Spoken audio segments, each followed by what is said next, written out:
Dear student, good morning. Class 7, good morning. आज मैं आपको गुंजन का सेकंड चैप्टर यह मेरा यह मीत का पढ़ाने जा रही हूँ। आप इस लेसन से समझ सकेंगे कि एक शिक्षक की आपके जीवन में क्या भूमिका होती है। छात्रों को सही दिशा निर्देशन शिक्षक ही देता है। जीवन की सही दिशा शिक्षक से ही मिलती है।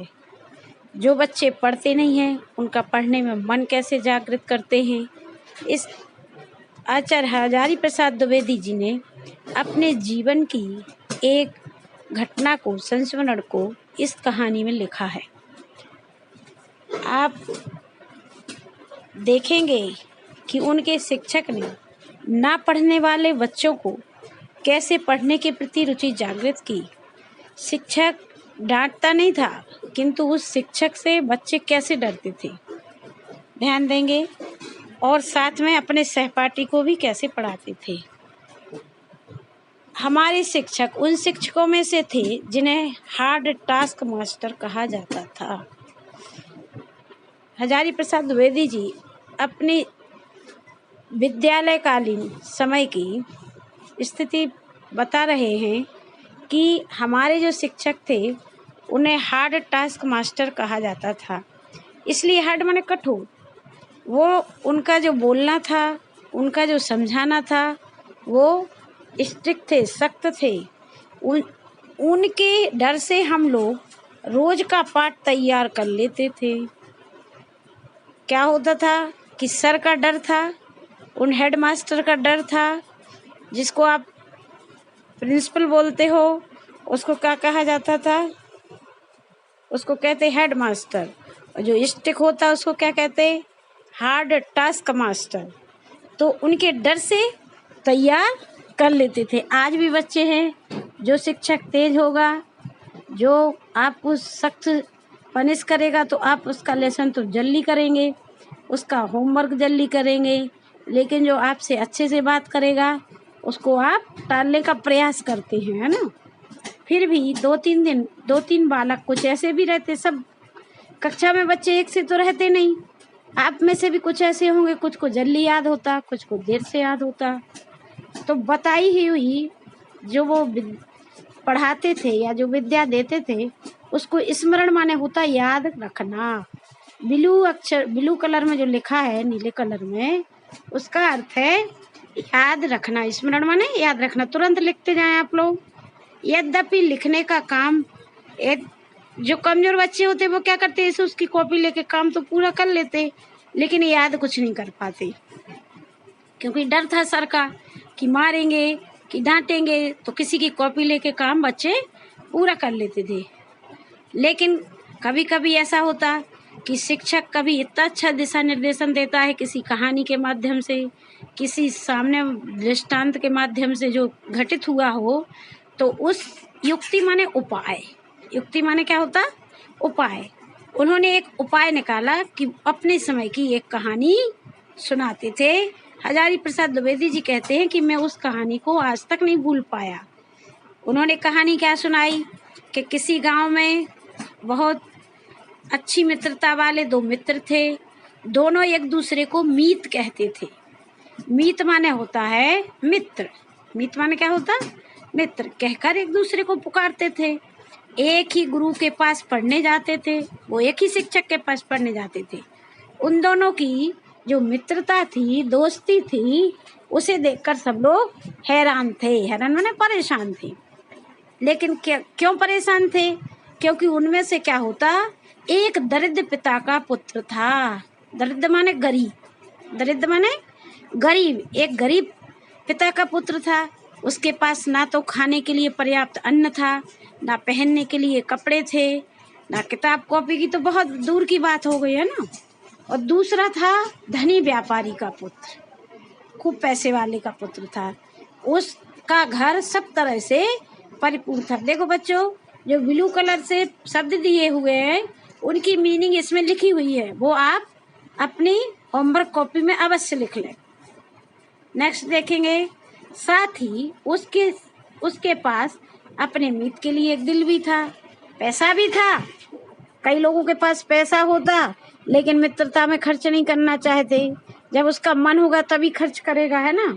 लेकिन वो कैसा था, सहृदयी था, उसके अंदर करुणा थी, दया थी, तो वो अपने गरीब मित्र का बहुत ध्यान रखता था। इसी हृदय की प्रेरणा से मतलब उसके आत्मा में, मन में एक दिन आया कि वह अपने पिता के सामने अड़ गया, अपने पिता के सामने जिद करने लगा, यदि दरिद्रता के कारण मेरा मीत माने मेरा मित्र पढ़ लिख नहीं सकता तो मैं भी नहीं पढ़ूंगा। ऐसा मित्र आपने कभी नहीं देखा होगा। उसने क्या कहा कि यदि मेरा मित्र गरीब है और वह पढ़ लिख नहीं सकता तो मैं भी नहीं पढ़ूंगा, इसी तरह मैं भी अनपढ़ और गरीब ही रहूंगा। दरिद्र माने क्या बताया बच्चों आपको, गरीब। इस प्रकार उसने अपने मीत को यानी मित्र को खाने पहनने पढ़ाई लिखाई सारे खर्चे की व्यवस्था, है ना, सारे खर्चे की व्यवस्था अपनी ओर से कर दी, अपने पिताजी से करवा ली जिद करके, क्योंकि वो धनी का था और एक गरीब का था। तो बच्चों हमने इतनी कहानी में आपको क्या बताया कि आचार्य हजारी प्रसाद द्विवेदी जी के जो हार्ड टास्क मास्टर थे, उन्हें हार्ड टास्क क्यों कहा गया, इसलिए कहा गया कि वो जो है तेज थे, स्ट्रिक्ट थे, उनके डर से बच्चे काम भी पूरा करते थे लिखने पढ़ने का और याद भी करते थे। और दो मित्र की कहानी उनके मास्टर ने कौन सी सुनाई कि एक गांव में दो मित्र थे, दोनों एक दूसरे को क्या कहते थे, मीत कहते थे, हैं। एक गरीब था, एक अमीर था।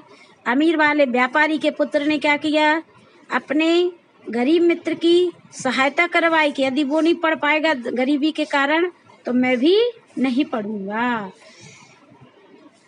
अब फिर क्या हुआ, कुछ वर्षों तक पढ़ लिख कर दूसरा बालक कौन था, व्यवसाय में अपने पिता का हाथ बांटने लगा। व्यवसाय माने व्यापार, हाथ बांटने लगा मतलब सहयोग करने लगा। तो दूसरा बालक कौन था, वो व्यापारी का पुत्र।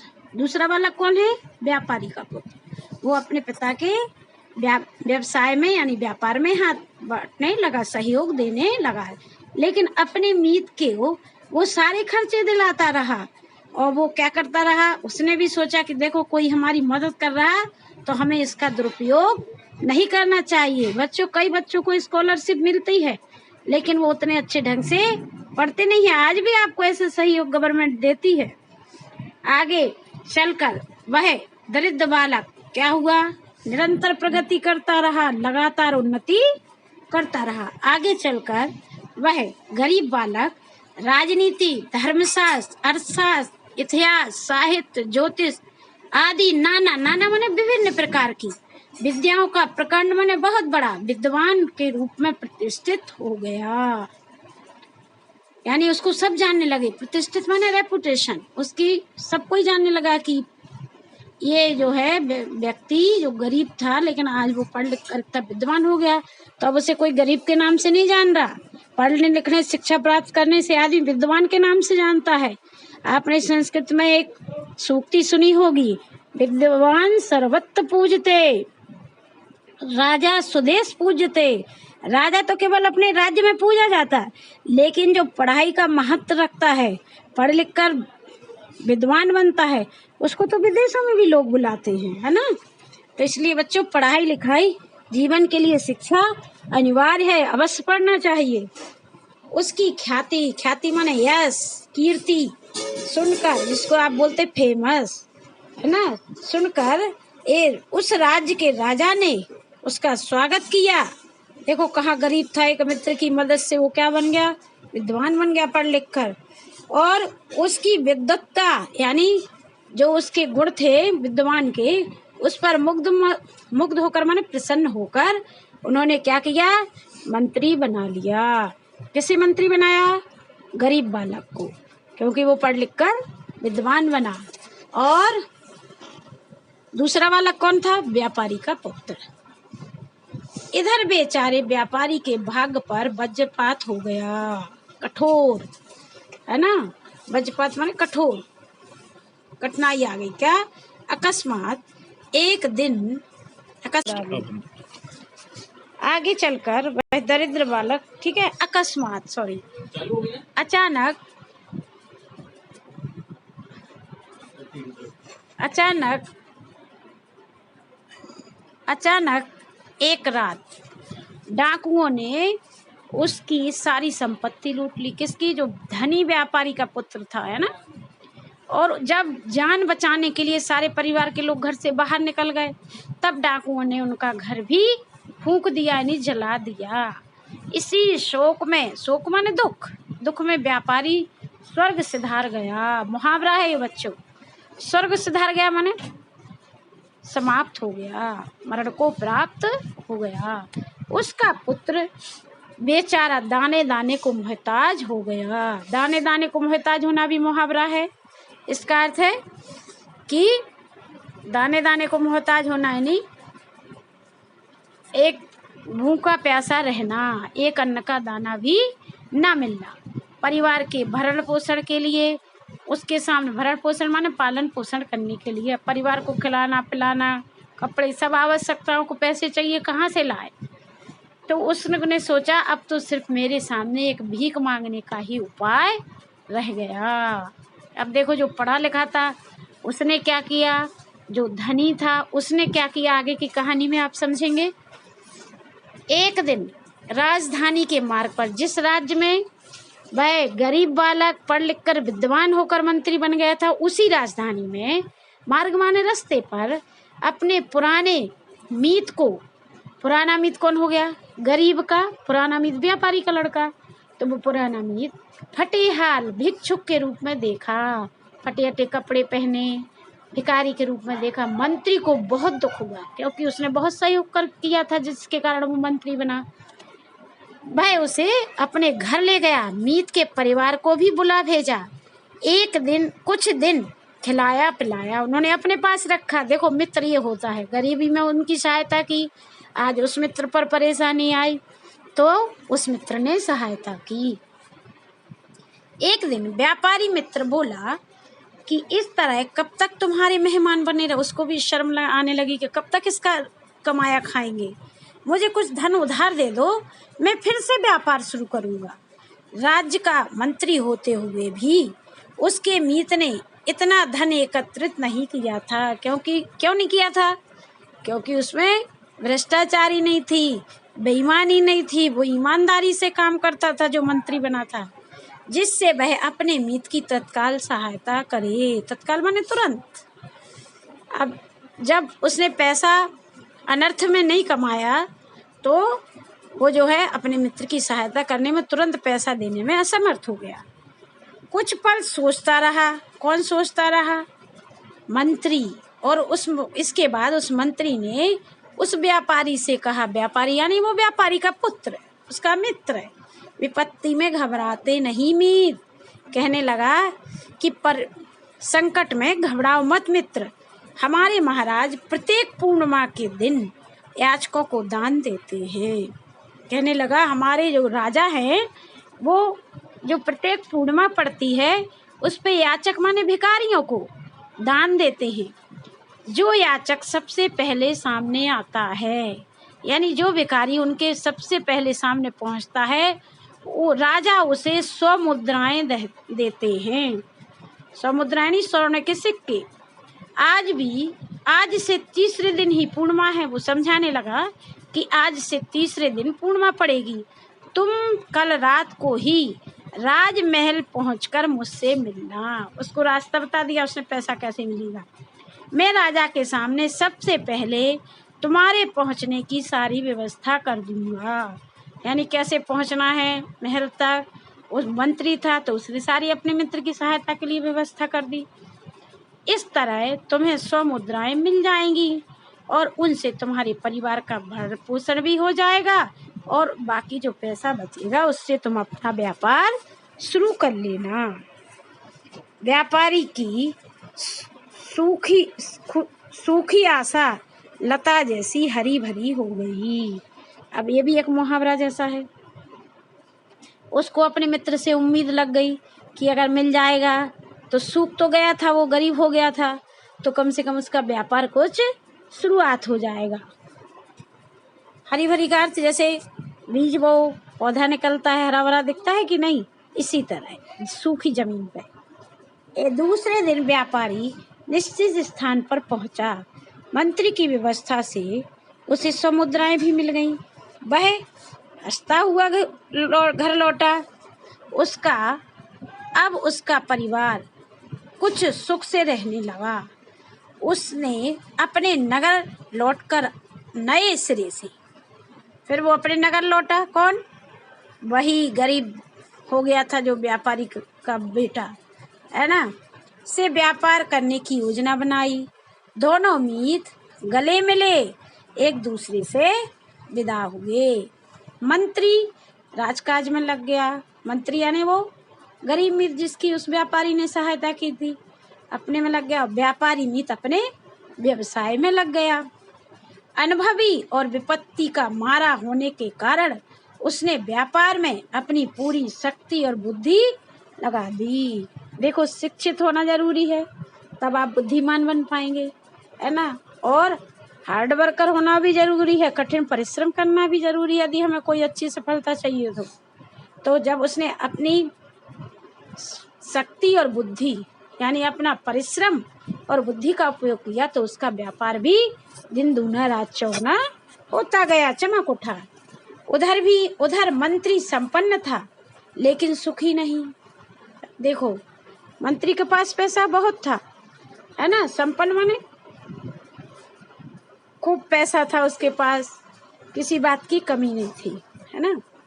संपन्न था किंतु सुखी नहीं था। अब क्यों सुखी नहीं था ये अपन इस कहानी से समझेंगे। कारण यह था कि उसका बेटा बहुत नालायक था। माँ बाप कितना पैसा लगा दे, बच्चा नहीं पढ़ेगा तो क्या करेंगे, है ना। इसलिए ऐसे ही मंत्री के पास पैसा था, धन धान्य से परिपूर्ण था, लेकिन बेटा कैसा था? पढ़ाई नहीं करता था। लाख उपाय करने पर भी वह कुछ भी पढ़ लिख नहीं पाया। सोचिए, अब पैसा था, पिताजी बुद्धिमान थे, पढ़े लिखे थे, प्रकांड विद्वान थे, लेकिन यदि बच्चे ने परिश्रम नहीं किया, उसको ऐसे ही ले लिया, तो वो बच्चा पढ़ लिख नहीं सका। इस कहानी से आपको भी शिक्षा मिलती है बच्चों। ना वह किसी सिखाई हुई विद्या को याद रख पाता था और मंत्री को अपने मीत की याद आई। अब मंत्री को क्या हुआ? अपने मीत की याद आ गई, मित्र की याद आ गई। जब वह अपने नगर जाने की तैयारी कर रहा था तो उसके बेटे ने भी साथ चलने की जिद कर ली। किसके बेटे ने? मंत्री के बेटे ने, है ना। वह उसे भी साथ लिए अपने मीत के पास पहुंच गया। अपने पुत्र को लेकर वह मंत्री अपने उस व्यापारी मित्र के पास पहुंच गया। इस बार उसे उतना ही आश्चर्य हुआ जितना द्वारिका से लौटने पर श्री कृष्ण के मीत सुदामा को हुआ था। ये पंक्ति आशय वाली है, अंडरलाइन कर लीजिए, इसको लिख लीजिए, है ना। इसका मतलब है कि श्री कृष्ण कितने धन धान्य से परिपूर्ण थे, लेकिन उन्हें अपने मित्र, पुराने मित्र सुदामा की याद आई तो द्वारिका से लौटने पर श्री कृष्ण के मीत सुदामा को हुआ था। जब श्री कृष्ण द्वारिका से लौटे थे तो वो अपने मित्र सुदामा से मिलते हुए गए थे कि मीत सचमुच लखपति हो गया। उसने देखा कि ये तो सचमुच लखपति हो गया। उनने 2.5 चावल दिया था कृष्ण जी ने सुदामा को कि ये जाओगे, कुछ कहानी है इस प्रकार की। तो जब वो जाते हैं अपनी पत्नी के पास तो उन्हें महल बना हुआ मिलता है। इसी तरह वह जो भिखारी व्यापारी मित्र था वो मंत्री के द्वारा 100 मुद्राओं के सहयोग से आज लखपति हो गया। उसने मंत्री का भव्य स्वागत किया, है ना। लेकिन मंत्री को तो अपनी ही चिंता सता रही थी। उसको प्रसन्नता नहीं लग रही थी कि हमारा गरीब मित्र इतना धनाढ्य हो गया है, यह हमारा स्वागत कर रहा है। उसको क्योंकि उसका बेटा बिल्कुल पढ़ा लिखा नहीं था। मित्र ने जब उदासी का कारण पूछा तो मुँह लटकाए हुए उसने कहा, क्या कहा? क्या कहूँ मीत, तुमसे सहायता प्राप्त कर मैं विद्वान तो बना, राजमंत्री भी बना, पर सारी सुविधाएं होते हुए मेरा पुत्र कुछ भी नहीं सीख सका, कुछ भी विद्या ग्रहण नहीं कर रहा, कुछ भी अच्छी आदतें नहीं सीख रहा।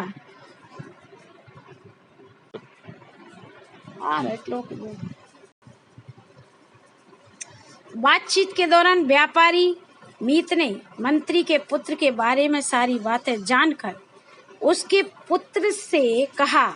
किसने कहा? व्यापारी मित्र ने कहा कि बेटा तुम नहीं जानते 5 साल पहले मेरा क्या हाल था। व्यापारी मित्र की हालत खराब थी, भिखारी हो गया था, मैं एक दरिद्र याचक हो गया था। शाबाश, अब यह बताओ कि मैं लखपति कैसे हो गया। तो उसका मंत्री का बेटा बोलता मुझे नहीं मालूम, तो मैं बताऊं, बतलाइए। अब संपन्न कार से धन दाने से परिपूर्ण। देखो तुम्हारे पिता की सहायता से मैंने 100 मुद्राएं ली और मैं राजा से याचक भिखारी बनकर मैंने ग्रहण की और उनसे मैंने व्यापार शुरू किया। व्यापार में मैं उसने क्या किया? अपनी शक्ति भक्ति बुद्धि लगाई, उसको लाभ होने लगा। हर बार मैं लाभ के 2 भाग कर देता, उस लाभ के वो 2 भाग कर देता जितना पैसा आता। और क्या कह के रखता है? यह मेरा और यह मेरे मीत का, आधा हिस्सा मेरा है और आधा हिस्सा मेरे मित्र का है। मैं दोनों भागों को अलग अलग व्यापार में लगाता है ना। इस तरह व्यापार बढ़ता गया, लाभ बढ़ता गया। क्या समझा तुमने? सोचो उसने कितनी अच्छी युक्ति अपनाई कि यह हिस्सा मेरा है, यह मेरे मीत का है। मैं मंत्री पुत्र हकलाने लगा। हकला कर क्या बोला? मैं। व्यापारी ने उसे प्यार से चूमते हुए कहा, बेटे अगर इसी तरह तुम भी एक एक ज्ञान को, एक एक विद्या के गुण को ग्रहण करो तो अपने मित्रों के दिल और दिमाग में रखते जाओ तो 6 वर्ष में तुम क्या के क्या बन जाओगे। मंत्री पुत्र मुस्कुराते हुए बोला, मैं ज्ञान और गुण का लखपति हो जाऊंगा। शाबाश बेटे, तुम्हारी माँ, तुम्हारे पिता, मैं सब लोग यही चाहते हैं कि तुम विद्या और गुण के ग्रहण करके लखपति बनो। बिना विद्या के लखपति नहीं बन सकते, इसलिए पढ़ना लिखना बहुत जरूरी है। क्या तुम हमारी यह इच्छा पूरी करोगे? व्यापारी पूछता है कि तुम ये इच्छा पूरी करोगे? अब बस अगली बार मैं इसी रूप में आपसे मिलूंगा, पुत्र कहता है मंत्री का। फिर अपने पिता से कहा, पिताजी अब आप राजधानी चलिए, मैं आज ही अपनी पढ़ाई में लगूंगा। देखो उसका मन इतना जागृत हो गया।